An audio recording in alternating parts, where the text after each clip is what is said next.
So I'm going to talk to you a little bit about our latest rod that we've just brought out. This is new this year. In fact, this is technically, I suppose this is new this week because it hasn't actually been in the shop yet. And it's taken us 6 years to develop this. That's I don't know if that's because of the amount of work that went in or just because we're particularly slow. But it's a beautiful little rod. It's a 7'6" 3-weight.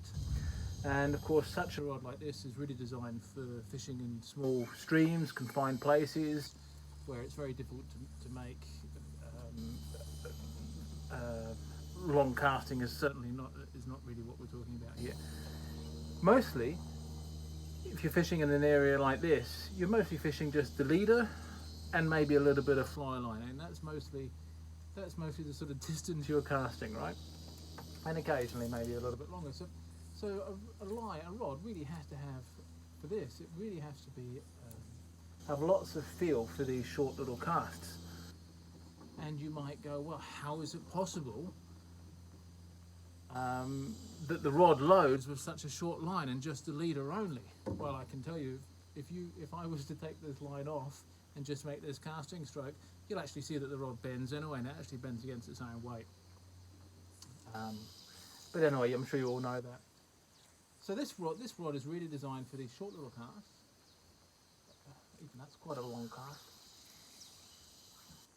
And then every once in a while you'll know, if you're fishing a small stream, it will suddenly open up into a big river, and you've got a big pool that you've got to cast across. And it will certainly do that as well, no problems. I'm going to sort of cast all this line. Is it 100 feet or 90 feet? Oh God, there's quite a lot of it. Just have a look at this. I've tried this before.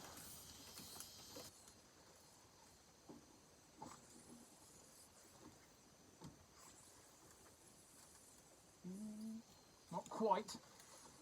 Must be 100. I think it is 100. This is a DT.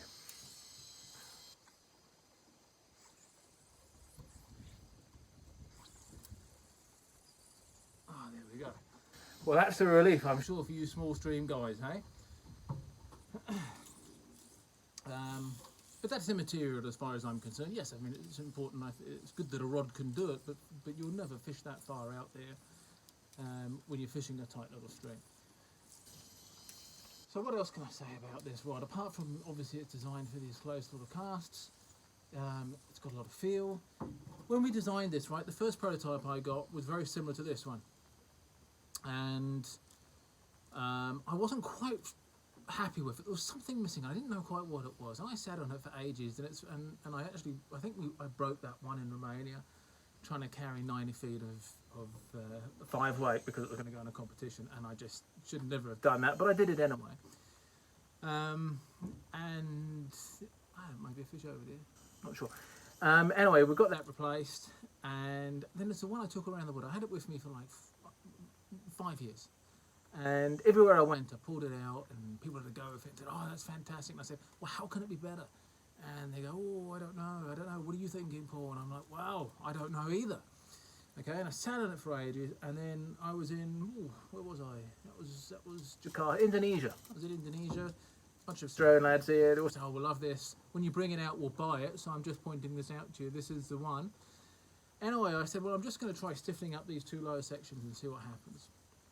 It took me 4 years to get round to that. Anyway, stiffened up the lower sections, and then I had two fantastic rods, and I couldn't tell which I preferred, right? So I then passed that problem on to everybody else by going, wherever I went, I pulled out two rods and said, which do you prefer? And it was all very mixed. They loved them both, but it didn't solve any of my problems. So anyway, I was out here, and I went through one of these streams here, I fished both, and I said, right, well, this is the one, this one here, which was actually prototype number 2, which took, but it wasn't, even then it wasn't quite right. Anyway, had a tropical storm, boat flipped over, and I lost both rods, amongst a lot of other stuff. And so I said, right, well, okay, well, I decided I'm going to go with that second one, not the third one. Make them, please, right? Made them, and this is actually serial number 1 here, and this is better Why is it better? It's because it has recoils on it, and this makes such a difference. The ones before was just a quickly made up rod. It had I think it had H&H on it, but heavier rings, and this just takes it to that point where I really wanted it to be. So I'm very happy with this rod. Usual thing, we've put the aluminium on here. We can fit anything, you know, as you know. We do put wood spacers on for some people, but I prefer the aluminium. I think it's more practical. We couldn't get all the logos on this. We could get the Hot Torpedo on here, and then we could get the length, the 7'6" weight on there. So it's minimal. Managed to get the number 1 on there. I think we'll have problems when we get up to 100. 1,000 is impossible. Limited edition, no more than 1,000.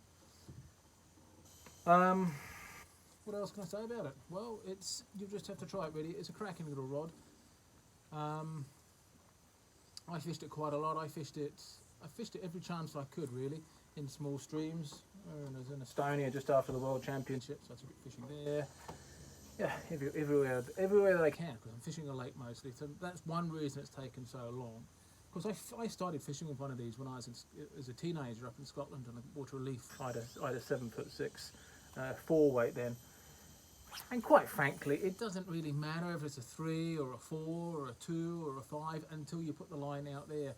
Because at this, all I've done here, I've got about a metre of fly line out for most of my casts, and it's a front taper, so there's not a lot of weight there. You know, the important thing is the rod here. You can see it bends under its own weight, and that's mostly what we're doing.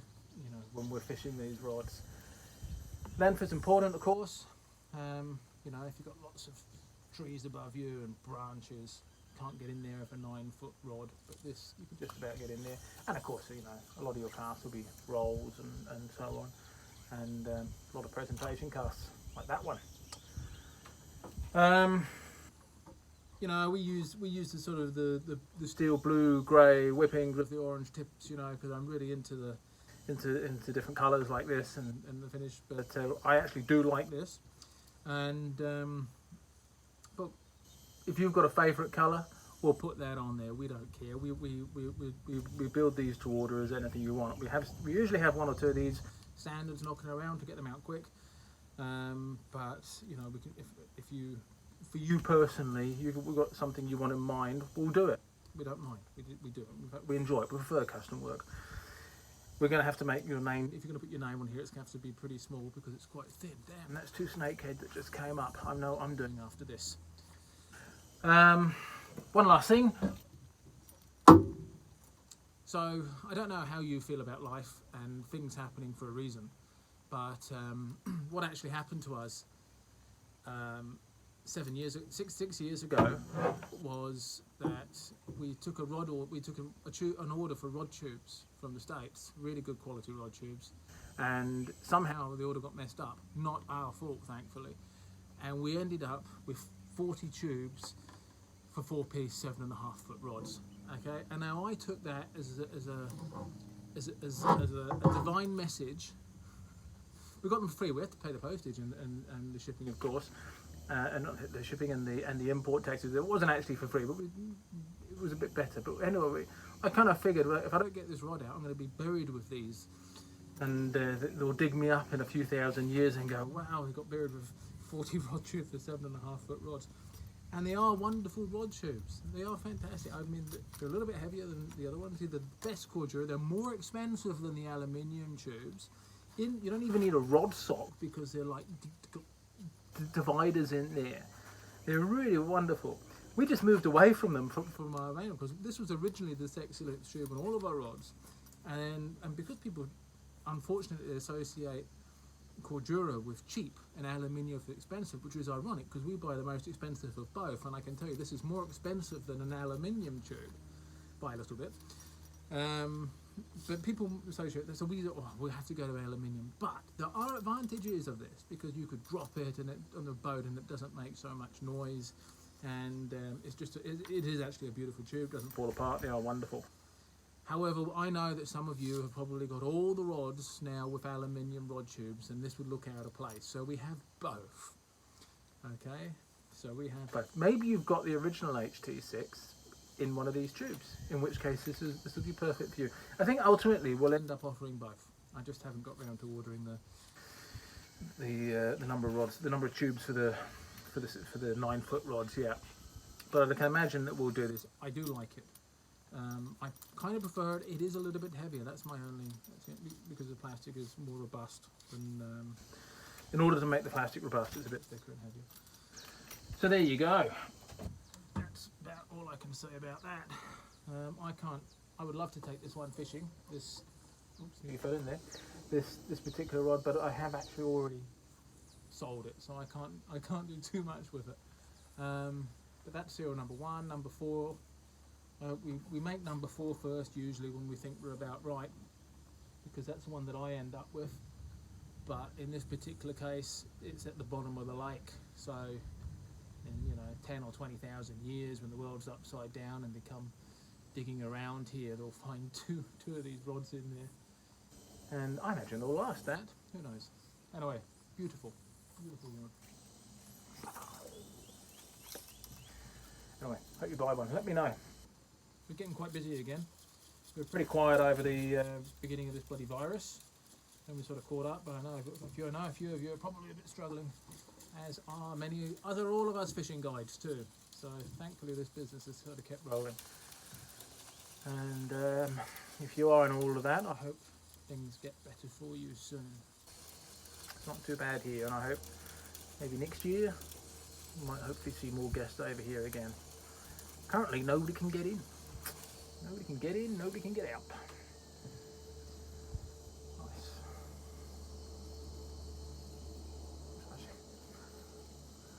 Feed that up, but I've got to take it down and pack it. I don't know if you want to see bits of this. I don't normally show these. I mean, I'm not very good at showing all these rods. I just tend to get you to just buy it on my say-so, but I'll see if I can show you some of the quality here. So we've got the aluminium spacer. We have these especially made for us. This is a wreck reel seat. This cork is, if you can see there, it's really absolutely superb. We buy the absolute best cork from Portugal. I think everybody buys it from Portugal, but we do get the absolute best quality. There's the old logo, beautifully done. And there's a bit there in the middle, on the first ferrule. We use titanium stripping guides, titanium silicon SICs, silicon carbide. And then we're up to the recoils here. Oops, sorry, there. And then you can see it goes on and on and on. And then you've got the end of the rod. There you go. The H&H tip ring. Nice. All right, enjoy.